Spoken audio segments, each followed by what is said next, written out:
자, 오늘은 우리가 이제 삼위일체 하나님에 대해서 지난주까지 했던 거는 뭐냐면 지난번에 했던 게 이겁니다.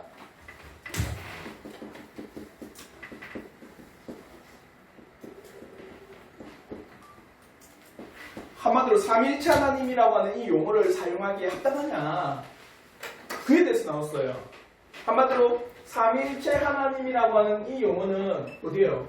성경에 있다 없다? 기록되어 있다 없다? 없습니다. 성경에는 기록되어 있잖아요. 한마디로 삼위일체라고 명백하게 성경에서 우리가 가르쳐주지 않아요. 그래서 힐라리우스 같은 분은요, 이 삼위일체라고 하는 이 용어, 이걸 사용하면서 지극히 주의해야 된다. 뭔가 신비로운 것들을 성경에서 끄집어 올라와서 사람이 이성으로 그것을 조각내고 있으니까 이게 너무 염려스럽다라는 거예요. 한마디로 힐라리우스라고 하는 이 위대한 신학자가 삼위일체라고 하는 이 말이 뭡니까? 성경에는 나와 있지 않지만은 인정할까요? 안 할까요? 인정합니다. 그런데 그걸 사람의 언어로서 그것을 표현하고 이게 삼위일체다라고 하면서 이야기하면서 그에 대해서 설명하려고 하니까 이게 주의를 기울이면 안 된다는 거예요. 왜냐? 삼위일체는 자요, 신비입니다. 신비. 우리의 이성으로는 도저히 이 모든 것들을 완벽하게 알고 설명하고 가르칠 수 있다 없다? 없어요. 그러니까 성경에서는 신비로 남겨줘야 되는데 힐라리우스 이것을 끄집어 올려놨지 않았냐. 한마디로 우리가 그거 알죠? 지구의 러시아에서 지구를 계속 뚫고 들어가면 뭐가 있을까 해서 몇 킬로까지 판 줄 아십니까? 타공을 해가지고 22킬로를 팠대요. 근데 더 이상 파면 안 될 것 같아서 덮어둔 거예요. 그 구멍이 있습니다. 그래서 어떤 사람이 그 구멍을 열자 이상한 소리가 들린대요. 그래서 그걸 지옥의 문이라고 합니다. 그러니까 우리가 알 수 없잖아요. 맞죠? 그걸 인간이 팔려고, 인간이 캐내려고, 인간의 이성으로 그것을 어떻게 해요? 조각내는 자체가 이거는 참으로 위험스러운 일이다. 그렇게까지 힐라리우스 이야기를 해요. 근데 성경에서 삼위일체 하나님에 대한 명백하고도 확실한 증거를 끊임없이 나타내는 겁니다. 그래서 칼빈도 뭐라고 합니까? 삼위일체 하나님에 대해서 이게 이거다! 이런 게 아니라 성경에서 말하는 바 그것을 설명하고 사람들에게 어느 정도 이해시키기 위해서 이 용어를 쓰는 거예요. 아시겠죠? 그래서 이 용어는 성경에서는 정확하게 나와 있지 않지만 하나님에 대해서 한 하나님과 더불어서 삼위로 존재하심을 명백하게 이야기하고 있기 때문에 우리가 이 용어를 써도 합당하다라는 겁니다. 아시겠죠? 그래서 인터넷에서 쳐보면 삼위일체를 이단으로 생각합니다. 요즘에 제일 서두에 그게 나와요. 삼위일체를 고백하는 이단들. 왜 그렇게 표현할까요? 왜 그렇게 표현할까요? 네? 자의적인 해석. 그것뿐만 아니에요. 자의적인 해석, 그걸 뛰어넘어서 사람들은요, 이걸 기억하셔야 돼요. 합리주의적. 합리주의적이라는 말이 뭡니까? 합리주의적이다. 이 말이 뭘까요? 합리주의적이다.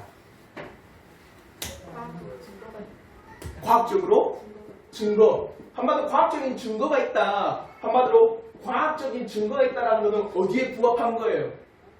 우리의 이성에 부합한 겁니다. 우리의 생각과 사고, 사람이 가질 수 있는 생각과 사고와 사람들이 가질 수 있는 이성의 과학적 증거는 합당하다고 나오는 거예요. 그게 합리주의잖아요. 합리적이다. 이거는 왜? 우리의 이성에 맞다라는 거예요. 근데 삼위일체는 뭡니까? 신비죠, 맞죠? 그러니까 삼위일체를 주장하는 건 우리의 이성에 맞다, 안 맞다? 안 맞으니까 그 이단적으로 여기는 거예요. 신비인데. 그래서 저는 그렇게 표현할 때는요, 이렇게도 이야기합니다. 사람은 뭐로 구성되어 있습니까?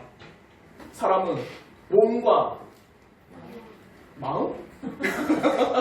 네.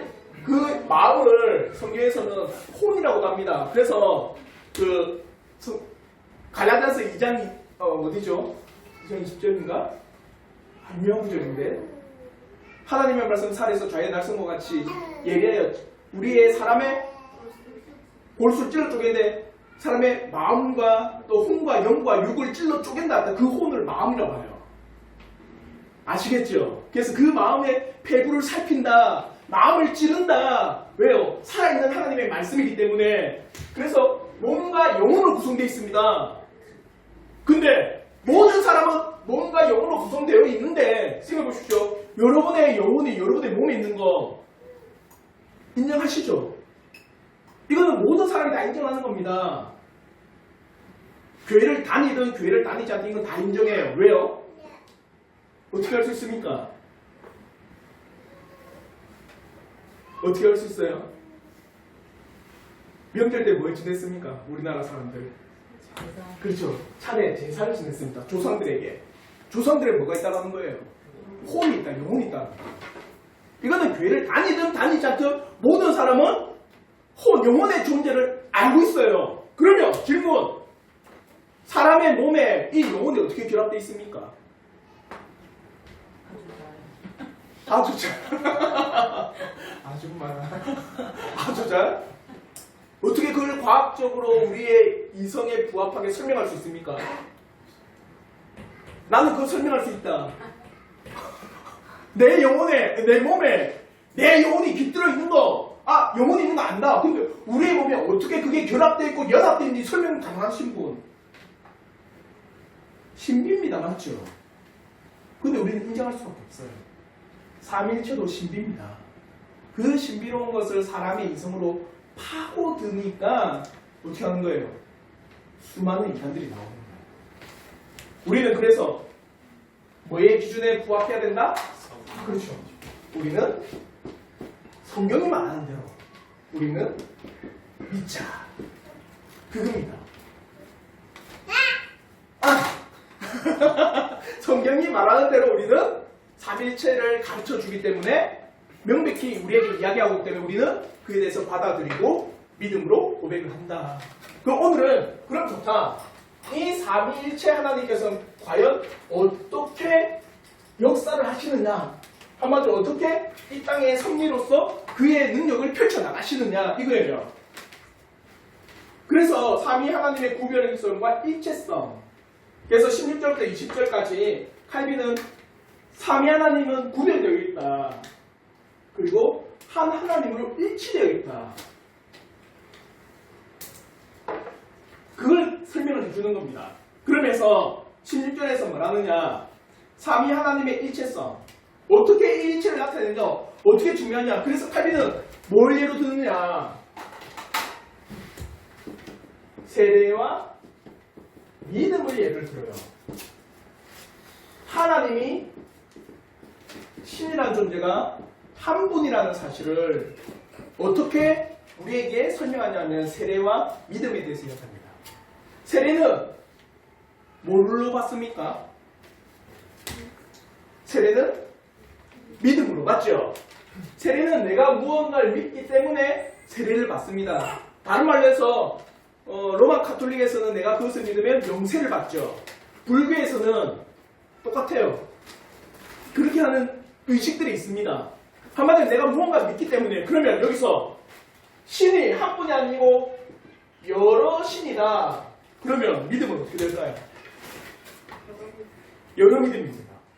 보십시오.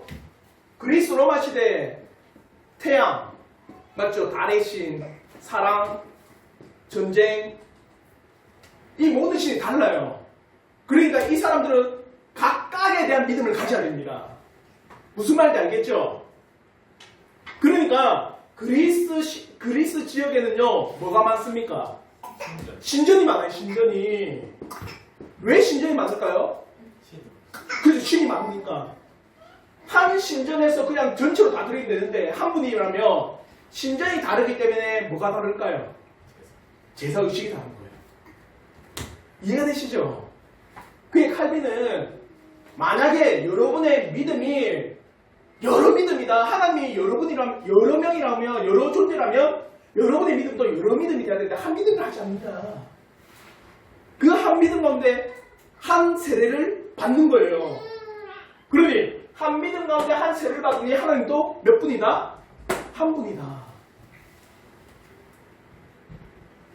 그냥 결코 하나님은 여러분이 될 수가 없다. 그와 더불어서 이제는 제가 잠시 예를 든 게 이제 그 하이델베르 의리문답에서는 하나님 한 분이라는 존재에 대해서 우리가 그럼 조금 더 이성적으로 한번 생각해보자. 어떻게 알 수 있느냐 할 때 쭉 7가지를 이야기해요. 첫째는 홀로 만물을 통치하시고 다스리며 또한 최고의 권능과 위엄을 소유하신 분이 한 분 이상일 수는 없다. 예를 들어서 우리나라를 다스리는 최고의 행정수장은 몇 명입니까? 최고의 행정수장은 몇 명이에요? 한 명입니다. 여러 명일 수가 없어요. 행정수장은 대통령, 국회 수장은 국회의장, 그리고 사법부의 수장은 대법원장 한 분밖에 없어요. 무슨 말인지 알겠죠? 여러 명일 수가 없다는 거. 대통령이 여러 명이면 그 나라 어떻게 될까요? 그래서 여러분 혹시 나이지리아라는 나라 아시죠? 나이지리아에 특히 아프리카 민족, 아프리카라는 땅을 보면 정말 전쟁이 끊임없이 일어나고 있습니다. 왜 일어날까요? 전쟁이요. 나이지리아에만 해도 민족이요 400종족이 있습니다. 그러니까 400종족에는 400명의 누가 있을까요? 리더, 우두머리가 있는 거예요. 족장. 그래 끊임없이 전쟁이 일어나는 거예요. 특히 아프리카 지역에는 그 민족적 족장들에서 그가 높은 위치에 있으면 자기의 그 권력을, 자기 민족의 그 자기의 족속의 권력을 유지하기 위해서 어떻게 할까요? 다른 민족을, 그렇죠, 인종 청소를 하는 거예요. 그래서 옛날에 그 영화 호텔 루안다가 아니 태양의 후예인가? 그 브루스 윌리스 나오는 영화가 있거든요. 그에 보면은 왜요? 우리 태양의 후예 맞아요. 아닌가? 그에 보면은 브루스 윌리스가 한 흑인의 사람을 구하러 가는데 목숨을 걸고 알고 보니까 그 민족이 뭐냐면 인종 청소하는 대상자의 왕자였어요. 그러니까 그 왕자를 구하니까 그 왕자를 뭡니까? 피난처에 딱 보내니까 그 있는 민족들이 다시 뭉쳐서 우리의 왕자가 오셨다. 한마디로 수장이 여러 명이면 모든 것이 갈라집니다. 이 땅에도 다스리는 분은 한 분 이상 없는데 과연 이 땅을 온 천지를 다스리고 여러 명이라는 게 그게 말이 되느냐예요. 온 땅을 다스리는 분은 한 분 외에는 있을 수가 없다는 겁니다. 그와 더불어 최고로 완전하신 분. 최고로 완전하다. 그러면은 그 밑에는 완전하지 않다는 게 나왔겠죠. 최고로 완전한 분이 여러 명이다. 그럼 누가 최고라는 거예요? 그게 있을 수 없다는 거예요. 이성적으로. 또 전능한 존재는 한 분이다. 여러 신들이 존재한다고 가정하게 되면 그들 중 어느 하나도 나머지 모든 신들을 홀로 다스릴 수 없게 된다. 결국엔 모두가 불완전하다. 무한하거나 광대무변한 존재는 한 존재다. 만물의 제일 원인도 하나밖에 없다. 여러 목적이 있다면 그것이 과연 만물을 지탱할 수 있느냐. 생각해 보십시오. 여러 명의 신들이 모든 만물에 대해서 여러 가지 뜻을 두고 있다면 그 만들어진 피조물을 어떤 뜻을 행해야 됩니까? 그래서 우리는 사람을 만드는 신이 여러 명이야. A부터 G까지 있는 거예요. 각각의 뜻이 달라요. 그럼 우리는 누구의 뜻을 행해야 됩니까? 그게 있을 수가 없다는 거예요. 하나님이라는 존재는 한 분 외에 결코 존재하지 않습니다. 그럼 이 하나님께서는 삼위로 존재하신다. 그러면서 성경은 성부를 말씀을 성령과 구별짓는, 한마디로 구별짓는 거예요. 여기서 중요한 게 이겁니다. 자요, 삼위일체 하나님에 대해서 여러분이 이야기할 때 반드시 이 설명을 해주셔야 돼요. 분리와 구별, 뭐가 맞을까요? 삼위일체 하나님. 구별이에요. 분리라고 하는 순간에 뭐가 된 줄 아십니까? 삼신론이 됩니다. 성부 따로, 성자 따로, 성령 따로인 분리잖아요. 맞죠? 각각이니까 삼신론이 돼요. 우리는 분리가 아니라 구별입니다. 하나님께서 각각의 역할로서 그 일들을 하며 구별되어 일을 한다. 그래서 우리는 구별이라고 이야기를 합니다. 절대 분리가 아니에요. 분리하는 순간에 우리는 삼신론, 그 이단에 빠집니다. 그러면서 칼빈 또한 뭐라고 하느냐? 우리로서는 이를 살핌에 있어서 최고의 공경과 신중함을 기울이지 않을 수 없다. 한마디로 이 삼위 하나님의 구별에 대해서도 성부, 성자, 성령의 구별에 대해서도 우리는 어떻게 하라? 최고로 신중함을 가져라. 최고로 주의함을 가져라. 그 이유가 뭘까요? 왜 주의를 기울이지 않으면 안 될까요? 오류가 많기 때문에. 우리가 이렇게 주의를 살피지 않으면 오류가 많고 큰 위험에 빠지기 때문에. 여러분이 참 신기한 게 부모는 자기 자녀의 목소리를 잘 알아듣습니다. 그래서 자기 자녀의 눈을 잘 안 떼요. 늘 자녀에 대해서 주의를 기울입니다. 왜요?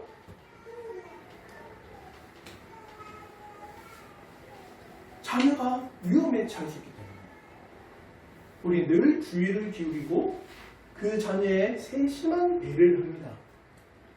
하나님이라는 분, 그리고 그 하나님의 삼위로 존재하심에 대해서 우리가 무분별하게 대하는 순간에 우리는 모든 사람은 오류와 미신과 이단에 빠지기 때문이에요. 그래서 늘 주의를 기울이셔야 돼요. 그러면 성부와 성자와 성령이라고 하는 단어들 자체가 진정한 구별을 시사한다. 그러나 구별이지만 절대 분리는 아니다. 성경은 끊임없이 성부와 성자와 성령의 구별을 이야기하고 있다. 성부와 성자가 구별되지 않았다면 함께 영광을 나눌 수도 없고 성자께서는 자신을 증거하시는 이에 대해서 따로 이야기할 필요가 없다. 자요? 구별이 아니었다면 성경을 읽어보면 아버지께서 일하니 나도 일한다. 이래 할 필요가 있을까요? 구별되어 있기 때문에 그렇게 말하는 겁니다. 맞죠? 하나일 때는 그렇게 말하면 그건 이상한 분이죠. 하나인데 아버지가 일하니 나도 일한다? 이 사람 정말 이상한 사람 아닌가? 무언가 구별되어 있기 때문에 성부와 따로 성자 따로의 이야기를 하는 거예요. 그러나 더불어서 나를 증거하는 또 셋이다. 그래도 수많은 뭡니까? 하나님에 대한 구별을 끊임없이 이야기하고 있다는 거예요.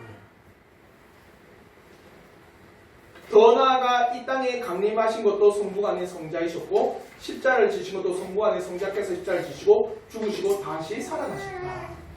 이걸 꼭 기억하시면 됩니다. 삼위일체 하나님은 분리가 아니라 뭐라? 구별이다. 어떤 구별일까요? 어떤 구별? 칼빈은 그에 대해서도 이야기합니다. 이렇게 구별이라고 할 때 어떤 구별이냐? 바로 그의 사역, 역할, 일하심. 그 일하심의 구별이다. 그러면서 성부와 성자와 성령의 각각의 역할이 다르다. 그래서 성부께서는 어떻게 합니까? 우리가 잘 알듯이 창조와 섭리를 통하여서 그 뜻을 세우십니다. 계획하시고 이루시고 뭡니까? 그 뜻을 펼쳐나가시는 분은 성자다. 성부다. 성자는 어떻습니까? 하나님의 그 계획과 뜻, 그 사역의 일을 실행하시는 분이 누구라는 겁니까? 성자 그리스도다. 성령은 또 어떤 분입니까? 성령은 이렇게 실행한 것을 사람들이나 온 땅의 능력과 믿음과 한마디로 실질적 역사하심의 성령의 역사입니다. 예를 들어 드릴게요. 태초에 하나님께서 천지를 만드시고 그리고 해와 달과 별들을 만드셨죠. 맞죠? 이거는 누구의 명령 안에 있었습니까? 성부의 명령이 있습니다. 있으라. 계획하신 거예요. 그러면 이 해와 달과 별을 누가 만드셨을까요? 그렇죠. 성자께서 이것을 만드셨습니다. 그럼 그럼 끝났나? 달이나 태양이 만들어지는데 빛을 내질 않아요. 무슨 소용이 있어요?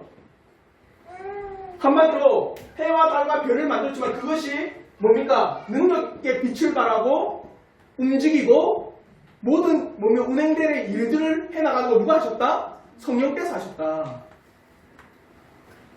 아시겠죠? 여러분 우리의 구원을 한번 봅시다. 그러면 우리의 구원, 자 우리의 구원을 볼 때 우리의 구원 성부께서 뭐하고 어떤 걸 하셨을까요? 우리의 구원을 위해서 네? 태초전에 그렇죠. 우리를 택하셨어요. 누구를 택할지 성부의 계획이 있었던 거예요.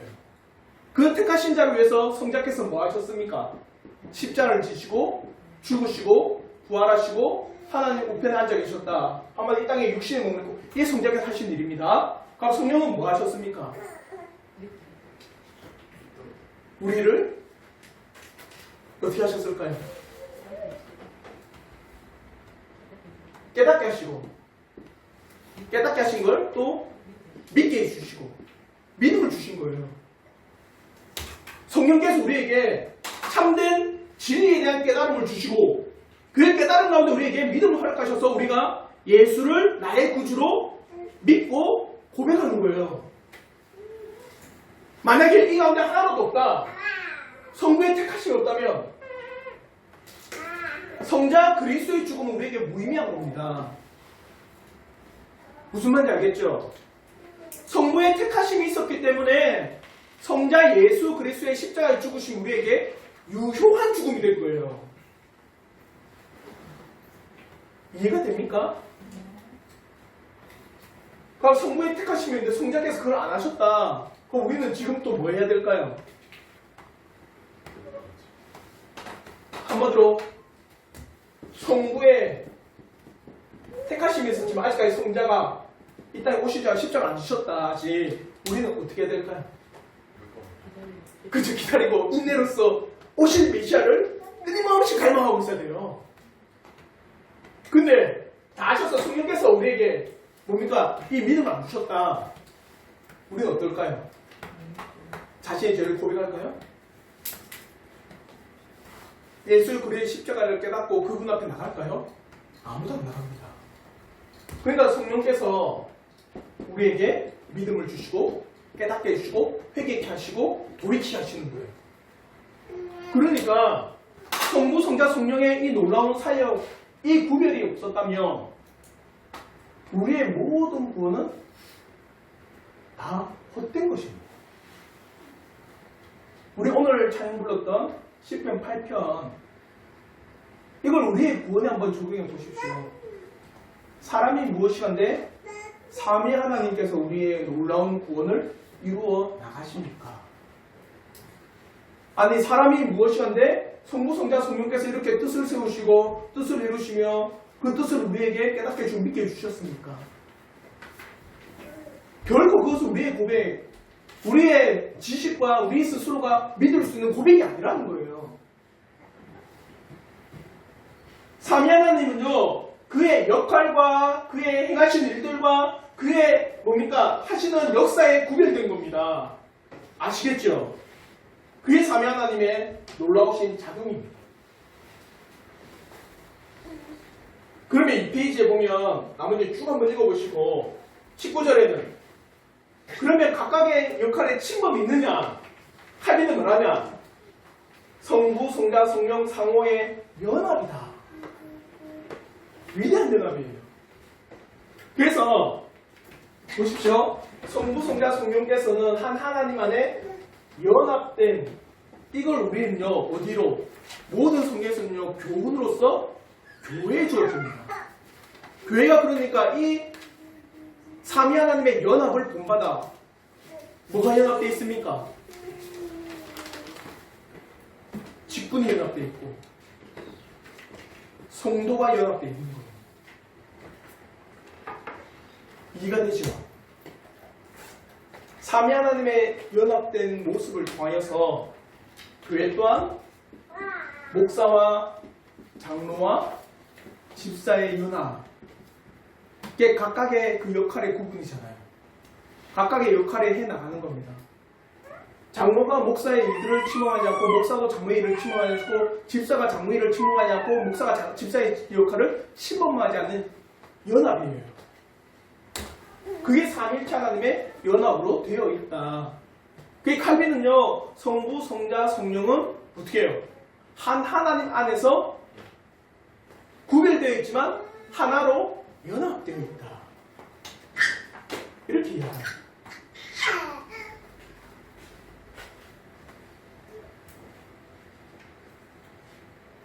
그러면서 결론적인 게 우리가 믿고 고백하는 바는 삼위일체 하나님이 확실히 맞습니다. 하나님이라는 이름으로서 단일하고 유일하신 본질을 생각하며 한마디로 하나님이라는 본질은 하나다. 두 개가 아니고 세 개가 아닌 오직 본질은 하나밖에 없다. 그러나 그 본질 안에 성부와 성자와 성령께서 각각 구별되어 역할을 행하시며 연합되어 한 하나님을 이루어나가고 있다는 거예요. 아시겠죠? 그래서 때로는요 이렇게 그리기도 합니다. 어떤 우리 그 교수님들이나 신학자들 가운데 혹시 이런 그림, 하나님은 한 분입니다. 하나님 본질은 하나입니다. 이 안에 성부와 성자와 성령이 연합되어 있는 거예요. 이 그림을 그리기도 해요. 한마디로 어떤 것도 부족함 없이 성부도 하나님이시오, 성자도 하나님이시오, 성령도 하나님으로 한 하나님으로 구성되어 있다. 그리고 또 이런 예수에 대해서도 이렇게 이야기합니다.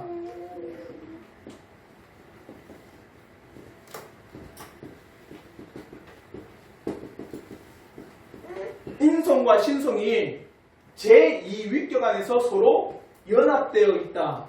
구분이 아니에요. 구분하는 순간에 예수의 인성과 신성이 구분되는 순간에 예수는 두 분입니다. 무슨 말인지 알겠죠? 예수 그리스도 또한 인성과 신성이 제2위격 안에서 연합되어서 한 위격을 이루어 나가신다. 이렇게 표현합니다. 어떤 것도 부족함이 없습니다. 어떤 것도 뭡니까? 덜하지도 않고 더하지 않고 완전한 한 하나님으로서 그 안에 삼위께서 연합해 존재하십니다. 더 이상 제가 이제 여러분에게 제 생각으로는 제가 설명할 수 있는 한계는 넘어갈 것 같아요. 진실로 우리의 믿음은요, 이 삼위일체 하나님에 대한 믿음의 고백 가운데 있는 겁니다.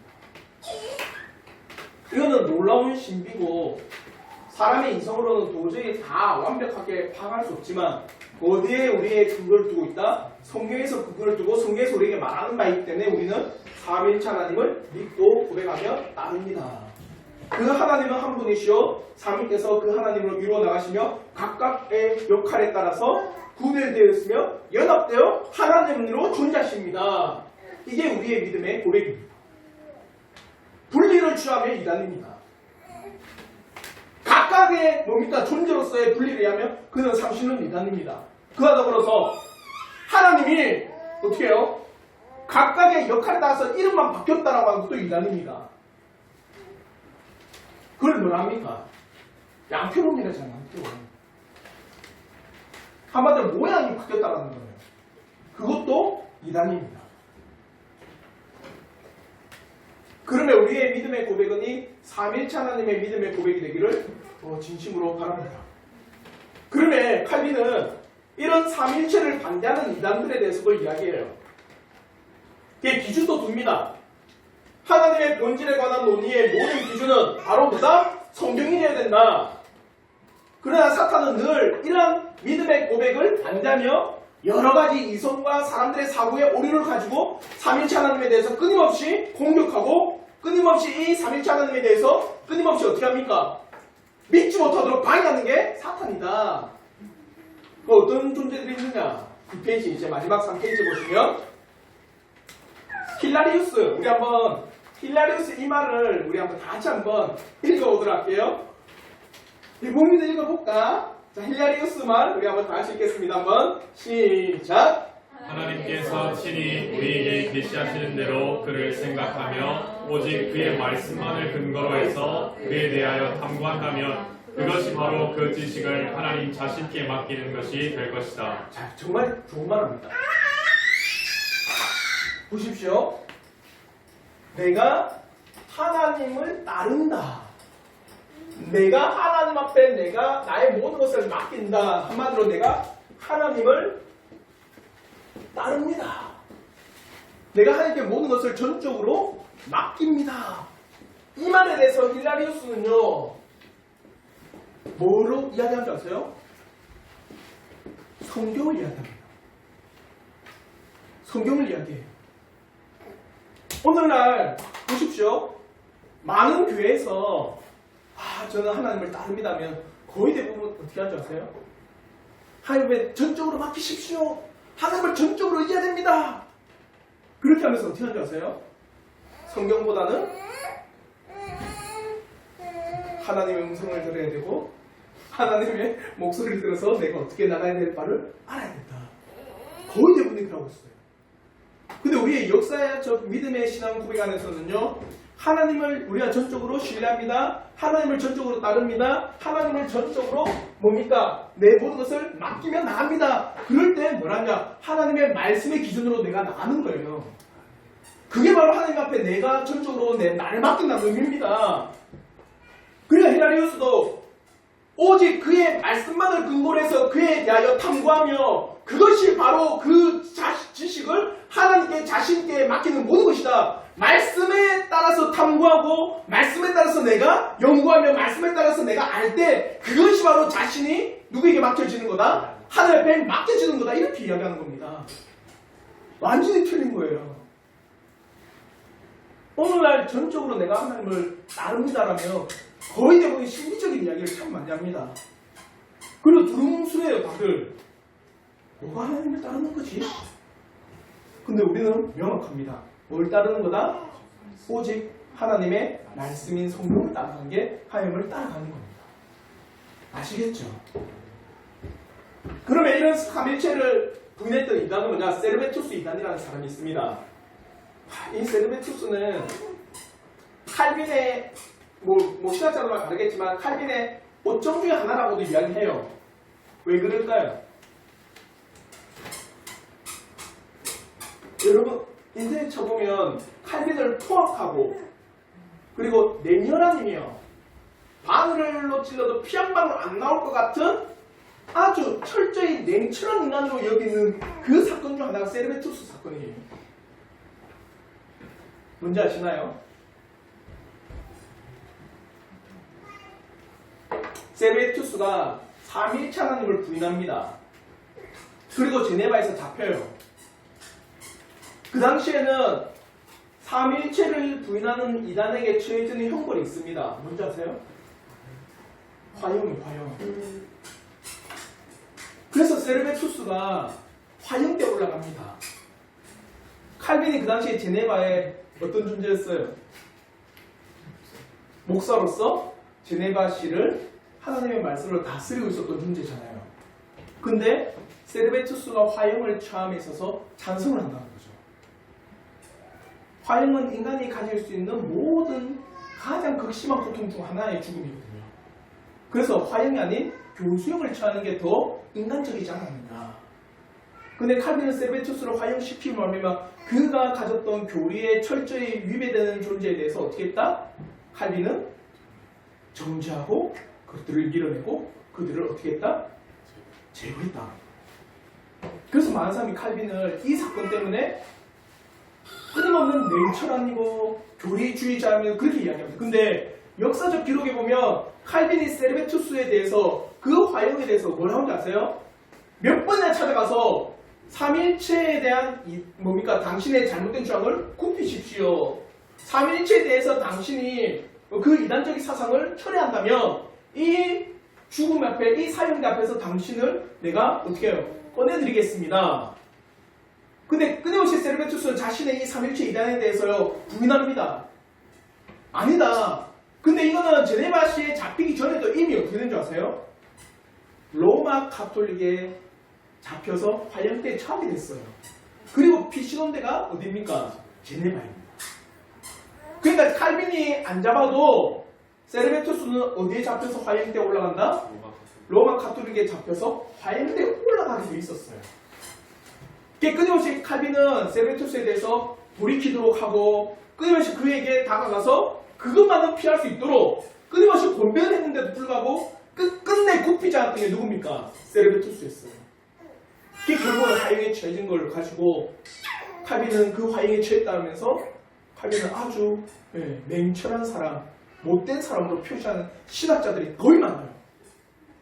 절대 그렇지 않습니다. 제가 아는 목사님 한 분도 부산대 철학과 나오셨거든요. 합동 우리 교단 신학하는데 자기가 제일 싫어했던 신학자가 누군지 아세요? 칼빈입니다. 왜 싫어합니까? 세르베투스 화형시키지 않았나?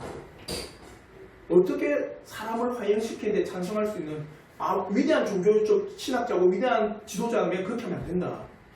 근데 그런 분이 칼빈을 존경했어요. 결국엔 칼빈의 기독교형이었고 그래 이 사람이 맞다. 자기가 잘못 알았던 걸 뭡니까? 돌이키고 칼빈은 위대한 신학자라고 고백을 해요. 이 세르베투스가 뭐랬냐? 이렇게 이야기합니다. 하나님 안에 삼위가 존재한다면 그것은 곧 하나님께서 셋으로 분리된다 주장한다. 자요, 우리가 말했죠? 분리가 아니다. 분리가 아니다. 구별이다. 근데 세르베투스는 뭐랍니까? 분리다. 그러니까 삼위 하나님을 분리하는 순간에 이게 어떤 이단입니까? 삼신론 이단입니다. 그리고 또 뭐라느냐? 그러므로 이것은 하나의 상상에 불과할 뿐이다. 사람들에게 설명하기 위해서 특정한 외형적인 관념들을 가지고 이해하도록 설명한 것뿐이다. 이겁니다. 원래 하나님 한 분인데 구약에서는 어떻게 설명할까? 그분을 성부로 설명하자. 신약에 와서는 이분을 어떻게 설명할까? 하나님인데 육신을 입고 왔으니까 성부인데 이분을 어떻게 가면 성자로 이야기하자. 그쪽고 나서는 사람들에게 믿지 않는가? 하나님인데 성부였고 성자였는데 그분이 어떻게 해요? 성령이라는 이름을 가지고 이분에게 이건 어떤 이단입니까? 양태로운 이단이잖아요. 한 분 하나님이 옷을 바꿔 입어가면서 나타냈던 양태론입니다. 이게 세르베투스의 주장이었어요. 또 재밌는 게 있습니다. 좀 더 나가서 이건 너무 극단적인 이단이지 않냐. 근데 어떤 이단이 있느냐. 구별을 받습니다. 구별을 받는데 성부가 성자와 성령을 만드시고 그들에게 신성을 어떻게 했다는 거예요? 부여했다는 거예요. 이거 온라인 이단 있습니다. 여러분 혹시 설교를 듣다가 이런 설교 들어보셨어요? 예수 그리스도 원래 하나님이 아니었다.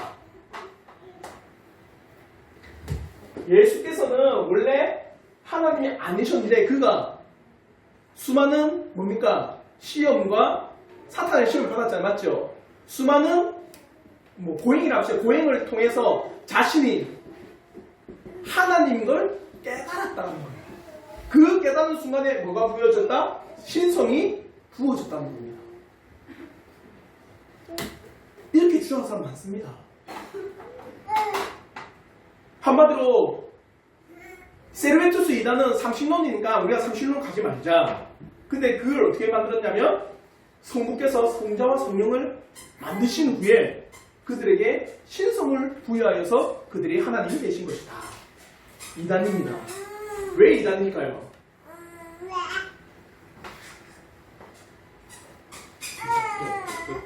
그렇죠. 성자와 성령은요, 만약에 시작했다면 그는 하나님이 될 수 있을까요? 그분은 피조물입니다. 천사와 동등한 피조물이겠죠. 성자와 성령은 끝이 있다 없다? 시작도 있다 없다? 없습니다. 또 경미한 이단들이 있어요. 뭐냐? 고대 교회의 위대한 사역자들의 말들을 인용하여 삼위일체가 이단이란다. 한마디로 너희들이 그토록 주장하는 고대 교부들, 고대 신학자들이 삼일체를 미단이라 말하지 않았느냐? 그 대표적으로 누구냐? 이레나이우스. 이레나이우스가 누굴까요? 이레나이우스라고 하고 이레니우스라고 하기도 하는 이분은 누굴까요?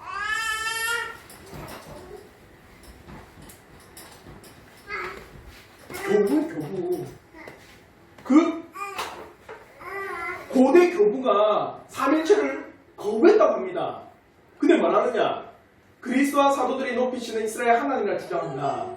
이러한 주장을 통해서 이레나이우스는 그리스도도 높이는 분이 하나님하여 삼일체가 가짜가 아니냐고 하지만 당시에 이레나이우스는 당시 이단들의 주장인 육신을 입고 온 그리스도에 대해서 단순히 유령이라고 하는 자들과 싸우며 예수께서는 육신을 입고 이 땅에 오심을 강조했다. 이 말이 뭐냐? 자, 이 말이 이해되시는 분?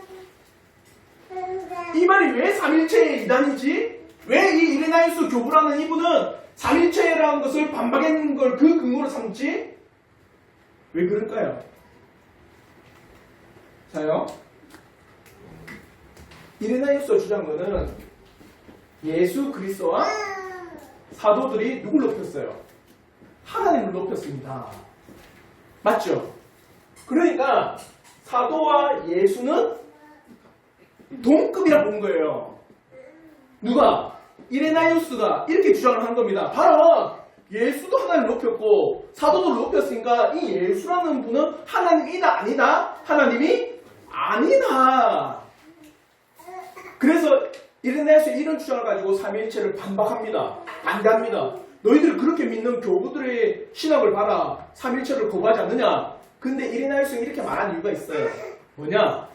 그 당시에 사람들이 예수의 부활에 대해서 뭐랬냐면 유령이라고 합니다.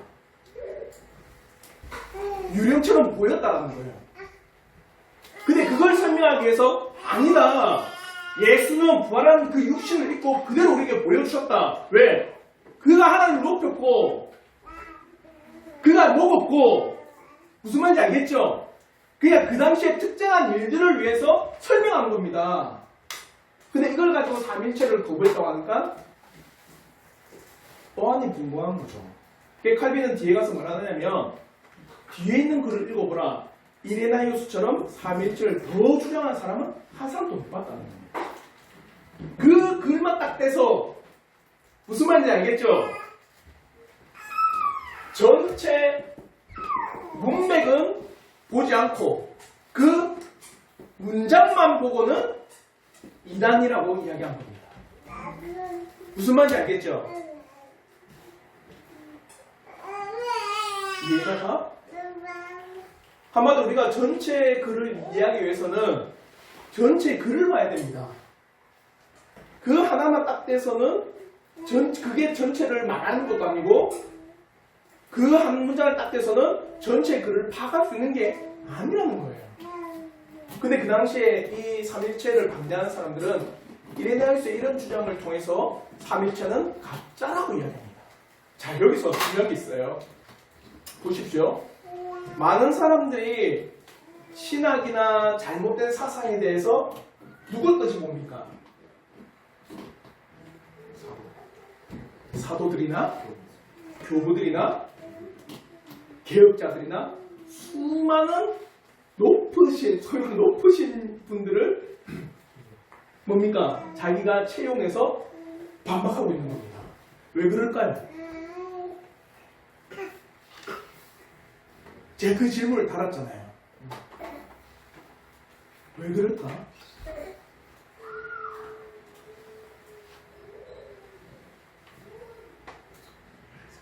한때 우리나라 교회, 우리 한국 교회를 휩쓸었던 운동이 있습니다. 운동이라기보다는 무슨 세미나 비슷한, 아마 전국에 있는 교회가 완전히 이 세미나에 목숨을 바쳤던 때도 있었어요. 어떤 세미나일까요? 지금도 몇만 명씩 모인다고 하는데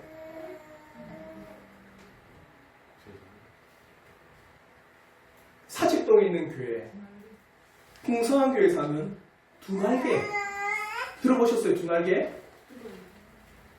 두날개 그 제자훈련 비슷한 거예요. 두날개가 뭐냐면 이겁니다. 한 명이 12명의 제자를 두면 그럴 때 이 사람은 졸업해서 소위 말하면 리더가 되고 이 12명은 또 리더가 되기 위해서 어떻게 해야 되는 거예요? 이 사람은 자기들도 12명을 양육해야 돼요. 어떤 시스템입니까? 다단계죠. 다단계죠. 이게 옛날에는 G12 그리고 순복음이 이 체제잖아요. 순장 이런 것들이 계속해서 이름만 바뀌어서 이렇게 활동한 거거든요. 그 두 날개가 합신해서 뭐랬냐면 이건 이단성이 있다. 그래서 두 날개는 교류 금지다. 맨 마지막 하는 게 있습니다. 항상 두 날개는요, 맨 마지막에 성령 체험합니다. 그걸 제가 딱 하고 나서 한 달 만에 산 사역자를 사임하고 나와버렸어요. 카메라를 찍고는 다들 성령 체험도 막 뛰는 거예요. 그게 맨 마지막 프로그램이에요. 그러니까 합시에서 조사해가지고 이건 이단성이 있다? 이거는 우리가 교류를 금지해야 된다. 그러자 두 날개 이 교회에서 어떻게 한다 아십니까? 그렇죠. 합동 신대원의 교수님을 초청해서 계속 강사를 세웁니다. 왜 그럴까요? 정당성. 우리는 이단이 아니다. 우리가 주장하는 것은 목표적이고 맞고 틀리지 않다. 한마디로 이 당시에 이단들이 삼일체를 거부하기 위해서 수많은 교부들을 끌어오면서 교부들도 이랬지 않았냐? 수많은 속사들을 끌어와서 속사들도 이랬다. 우리가 믿고 따르는 바 그런 수많은 믿음의 선조들도 이랬다 하는 이유가 뭡니까? 우리는 정당하다는 거예요. 무슨 말인지 알겠죠? 끊임없이 칼빈은 기독교 강요를 통해서 말하냐? 우리가 믿어야 될 바의 확실한 사실을 성경을 통해서 우리가 믿고 따라가야 된다.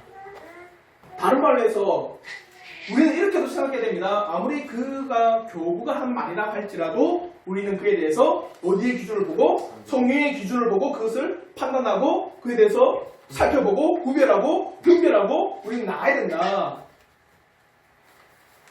가장 큰 핵심이 성경이었어요. 삼일체 하나님에 대해서도 우리는 성경의 기준으로 봅시다.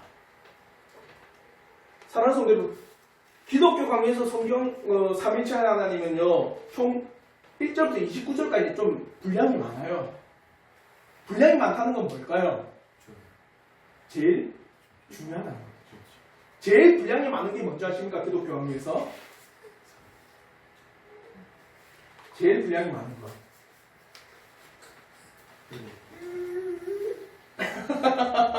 제일 분량이 많은 건 기도예요. 기도가 제일 분량 많습니다. 그러면 제일 분량 많다는 것은 중요하다는 거예요. 그래서 우리가 참된 교회 표지 이것뿐만 아니라 은혜의 방편에 대해서도 우리는 말씀과 성례를 이야기하잖아요. 근데 칼빈은 어디까지 두냐? 기도도 둬요. 기도하지 않으면 너희들이 은혜를 받을 수가 없도다. 그래서 매일매일 기도하는 것을 끊임없이 강조합니다. 칼빈이.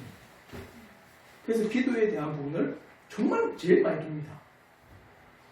그래서 안에서 방언기도 이런 것들 잘못들 그런 이야기도 하고 그러니 이 삼위일체라고 하는 것 또한 그 분량적 측면에서 결코 우리가 가볍게 볼 게 아니라는 거죠.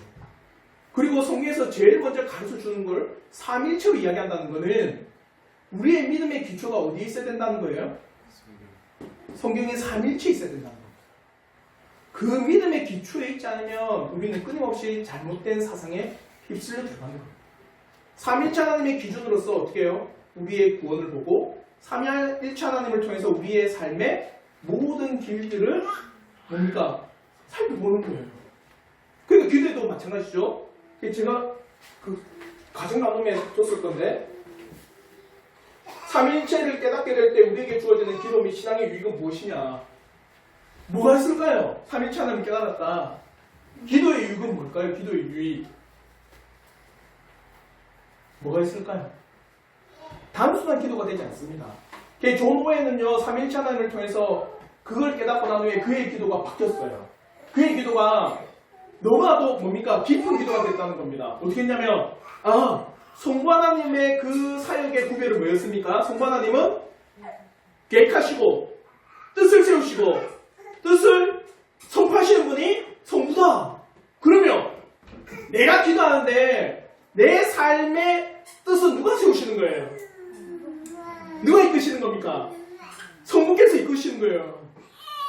성부의 뜻이 있고, 성부의 뜻이 누굴 통해서 이루어집니까? 성자를 통해 이루어주시는 거예요. 그러니까 성부께서 나에게 뜻을 주셨다면 내가 이루어나가는 것이 아니라 누가 이루어주기를? 성자께서 그 뜻을 이루어주시기를, 또 그 뜻을 누가 함께 해주시는 겁니까? 성령께서 함께 해주시는 거예요. 기도가 풍성해진다는 거예요. 아시겠죠? 우리 어머님들, 아버님들 고생하십니다. 우리 애기를. 그러니까 여러분 오늘 집에 가셔서 기도문도 한번 작성해 보십시오. 내가 삼일체 하나님을 배우고 나서 성부, 성자, 성령에 대해서 그 각각 역할을 통해서 이렇게 기도를 해야 되겠구나. 그런 큰 유익이 있다는 거죠. 신앙에 대해서도 기도에 대해서도. 그래서 우리 모든 신앙의 고백이 삼일체 믿음의 신앙의 고백이 되기를 진심으로 바랍니다. 이 믿음의 고백으로서 우리가 매주 신앙 고백하죠. 뭡니까? 그 사도신경이 삼일체 하나님에 대한 고백이에요. 전능하사 천지를 만든 하나님 아버지를 믿고 예수 그리스도를 믿고 그때 성령의 교회로 모으심과 회개케 하심과 우리의 죄를 사하신 그 신령을 믿는 게 삼일체 하나님에 대한 고백입니다. 이 은혜가 있기를 진심으로 바라겠습니다. 혹시 질문 있으시면 없으시면 우리 다시 한번